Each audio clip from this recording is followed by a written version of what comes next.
that your mom left you when you were a teenager, and you did have certain sweet memories of her.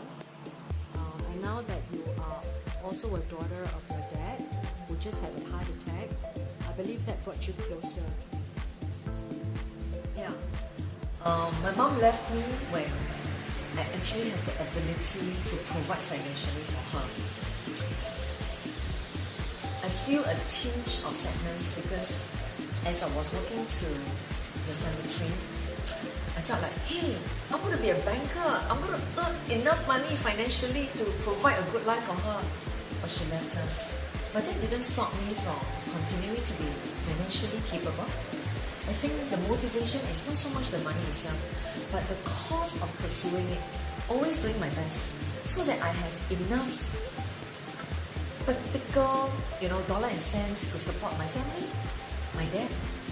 And I think as a daughter who has a very loving father, my father was so sensitive when he lost his wife, his first wife. He actually sought the company of another lady who came and support him for the past 17 years.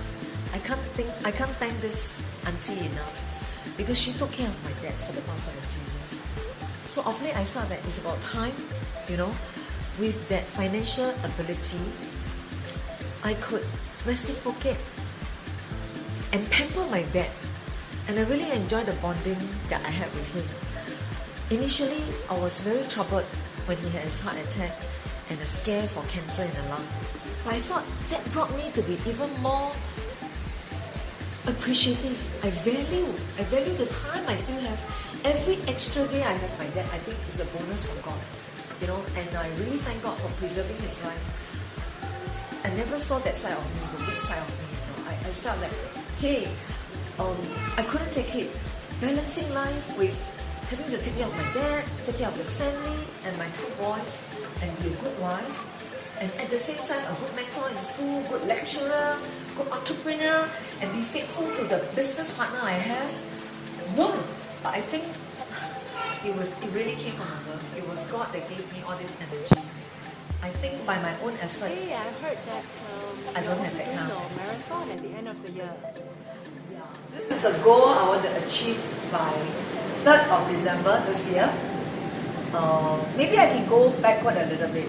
I was a softball player for the national youth team way back. And I stopped playing the game when I started working in the bank. But actually I was thanked by two sons. Ever since they started playing softball again, when they went to secondary school, it reignited their passion for softball. And I've never stopped playing. I just came back from a quantum trip, And this trip has got players who are 71 years old. I'm like a baby in the team. And they never lost their skills. So the sports training all these years since young actually make me what I am today. It gives me the energy. Where do you find your source for everything? I think it's all in the mind. When I wake up every morning, I thank God that I don't have aches. I am feeling good about my body. I make it a point to go jogging every other day. And I make it known to my children to inspire them.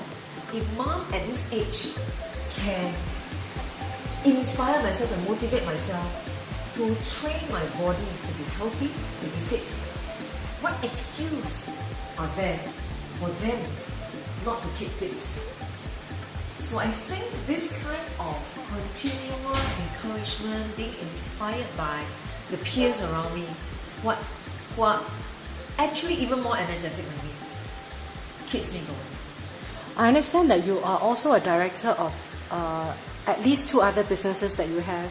Yes, I'm so thankful my partner invited me to be in business, to operate a tuition center.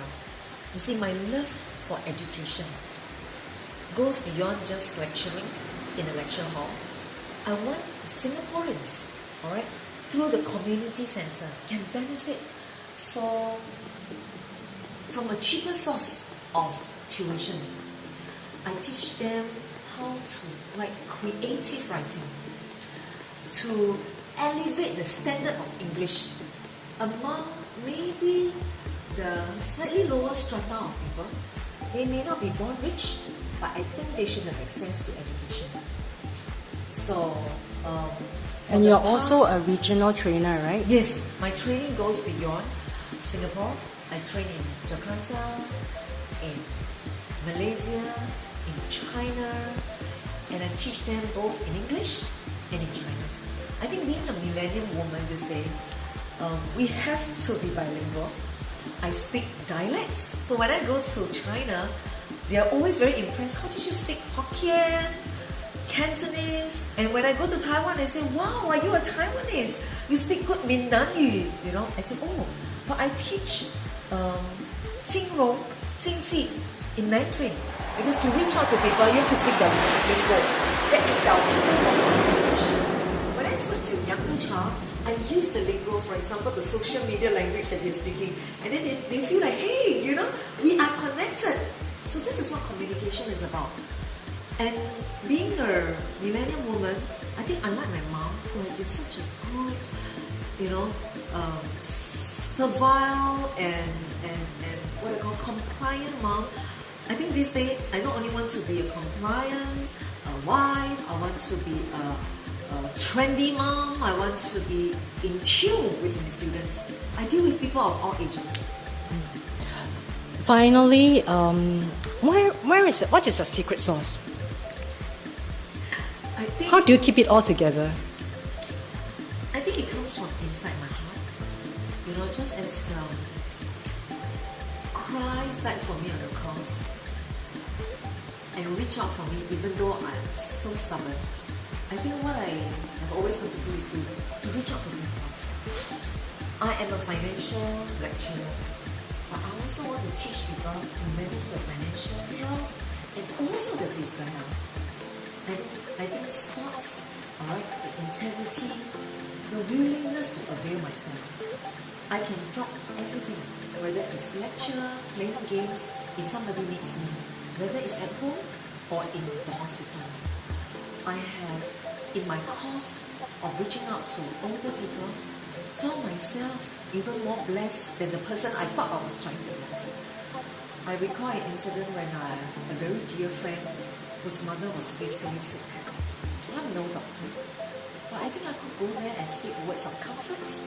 I can go there with, you know, simple, healthy, freeze-dried food, just to tell my auntie that I lost my mom so many years ago.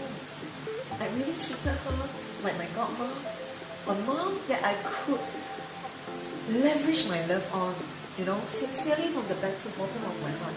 And I think it's true that bonding, seeing her growing better each day, that tells me, hey, if I can maintain a fit body, a healthy body, you know, with a healthy mind and a good heart,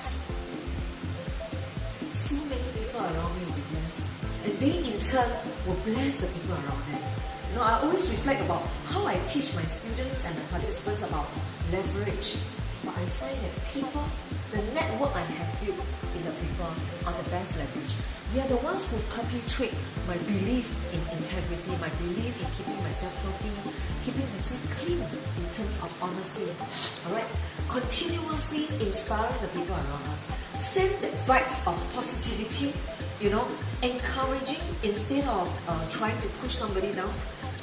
It's so easy to criticize other people, right? I mean, you know, many people say, hey, a typical Singaporean will always be complaining. Something that is good can turn so bad. Hey, I always look at the positive things. It could have been worse. It really could have been worse.